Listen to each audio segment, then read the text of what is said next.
Привет!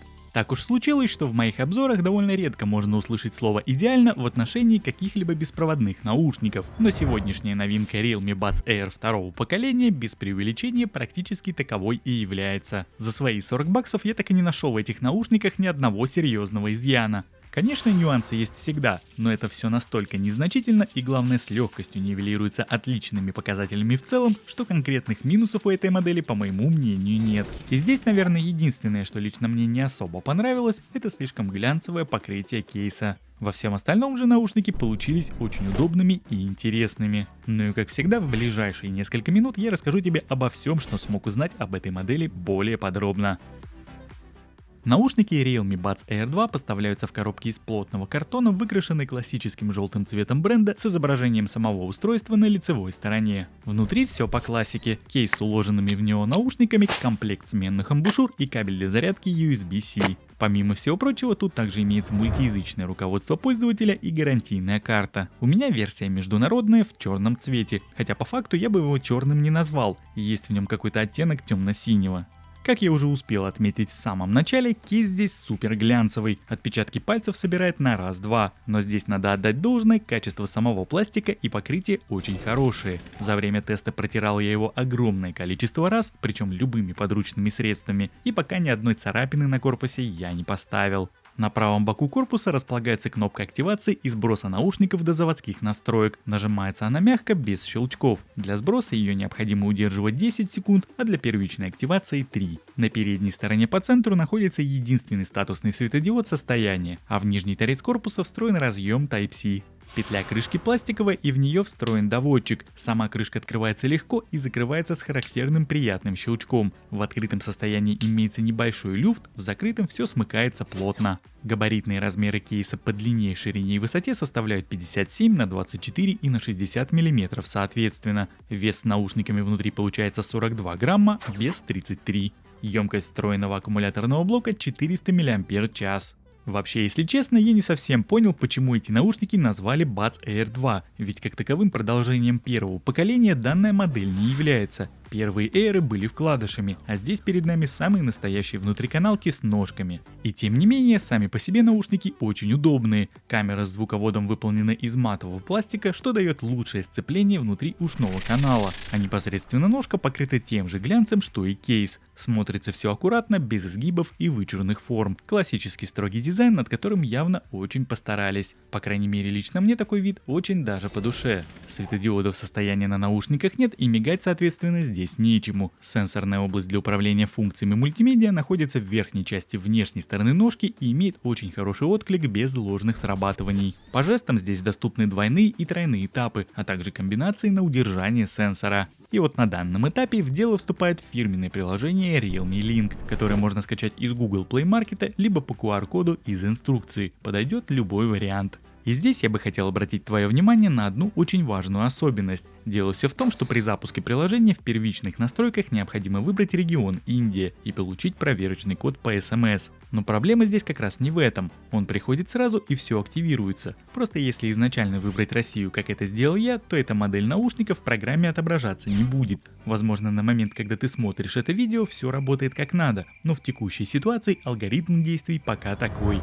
Ну и после входа в приложение тебя уже встретят основные настройки устройства. В самом верху можно посмотреть остаток заряда в кейсе и в каждом из наушников. Ниже для выбора у нас имеется 3 режима: шумоподавление, стандартный и прозрачность. Причем, что лично мне очень понравилось, здесь даже можно выбрать, между какими режимами тебе хочется переключаться. Включить можно все 3, либо оставить не менее 2. И вот лично мне не особо понятна опция шумодава в затычках, да и к тому же он работает в этих наушниках не так, чтобы уж очень прекрасно. И тем не менее он есть, эффект от него какой-то имеется, а вот лично мне и без него прекрасно живется. Оттого его активацию я и отключил. В конце концов, это же не полноразмерные наушники, в которых данная опция обычно более ощутима. То ли дело прозрачность. Этот режим мне нравится и работает он здесь очень хорошо. Встроенные микрофоны транслируют все, что происходит вокруг, тем самым позволяя не вынимать наушники из ушей даже при разговоре с собеседником. Но больше всего здесь даже порадовала настройка жестов. Она весьма разнообразная по вариациям, и единственное, что никак не назначить, так это регулировку громкости. Такой выбор производитель не предоставил. Итак, в моем случае двойное касание отвечает за плей-паузу и ответ на входящий вызов, а на тройное я повесил перемотку треков на правый вперед, на левый назад. На нажатие с удержанием по любому из наушников в моем случае установлено переключение между стандартным и прозрачным режимами, а на удержание сразу двух сенсоров активация игрового. Эти действия также можно отрегулировать под себя. Помимо всего прочего, есть еще одна, как по мне, очень занимательная опция – ответ на вызов при вынимании наушников из кейса. Во время входящего звонка можно просто достать наушник из кейса и начать разговаривать. В некоторых ситуациях это реально очень удобно. В наушниках также установлены датчики автопаузы, работают они в обе стороны, на каждом наушнике отдельно. При желании эту функцию также можно отключить, сняв рычаг в одноименной строчке настроек. Вообще, по части всех этих регулировок и встроенных функций очень порадовала их гибкость и индивидуальная настройка под себя. Как я и говорил, наушники получились максимально удобными в использовании не только по посадке, но и по части функциональности.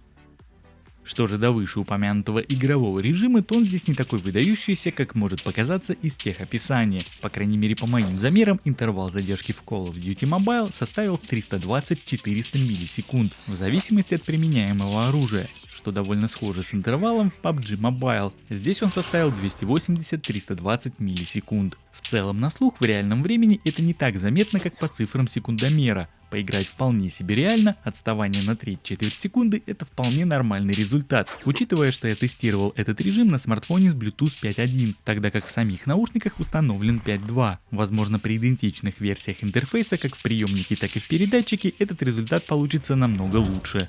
Ну а в ютубе, как всегда в последнее время, полет отличный. Ролики смотреть комфортно, на слух звук от видео не убегает.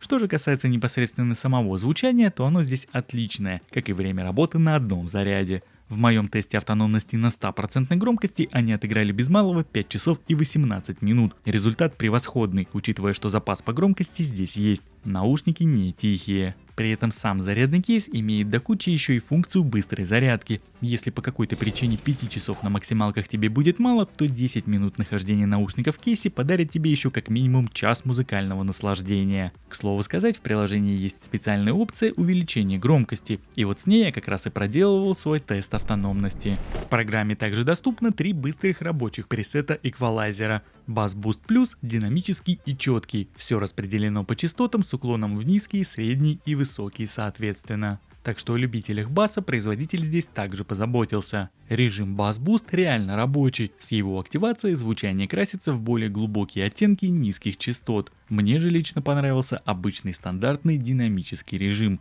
Он выдает более ровную реалистичную частотную картину с минимальными искажениями. Звук в таком положении более мягкий, приятный и детализированный, нежели когда ты включаешь басовый пресет. Что же до верхушек, то в любой надстройке их хватает, но очевидно, что в четком пресете их немного больше. Если же говорить в целом, то звучание в этих наушниках очень универсальное. Не ошибусь, если скажу, что подойдут они под любой жанр музыки. А вот за ее передачу здесь отвечает 2 аудиокодека на выбор. Это SBC и AAC. Ну а теперь я предлагаю тебе послушать, как отрабатывают микрофоны в этих наушниках. Лично мне их работа понравилась. Шумодав справляется вполне достойно.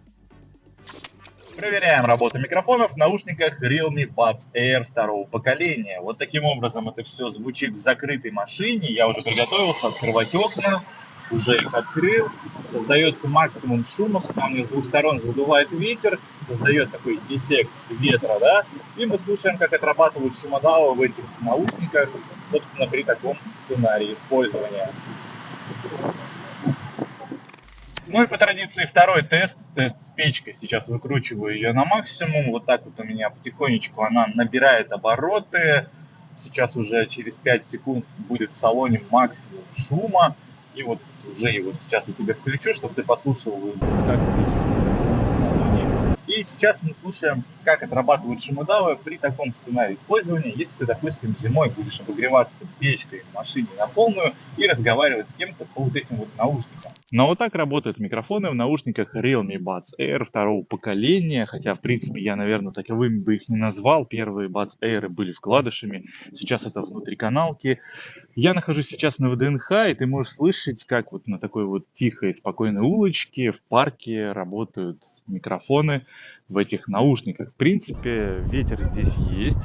Если его не слышно, это хорошо, но тем не менее ветер сейчас есть. Так что можешь оценить качество работы шумодавов в этих наушниках. Ну вот машин, к сожалению, здесь не ездит. Поэтому, ну вот при таких условиях работать они будут именно так.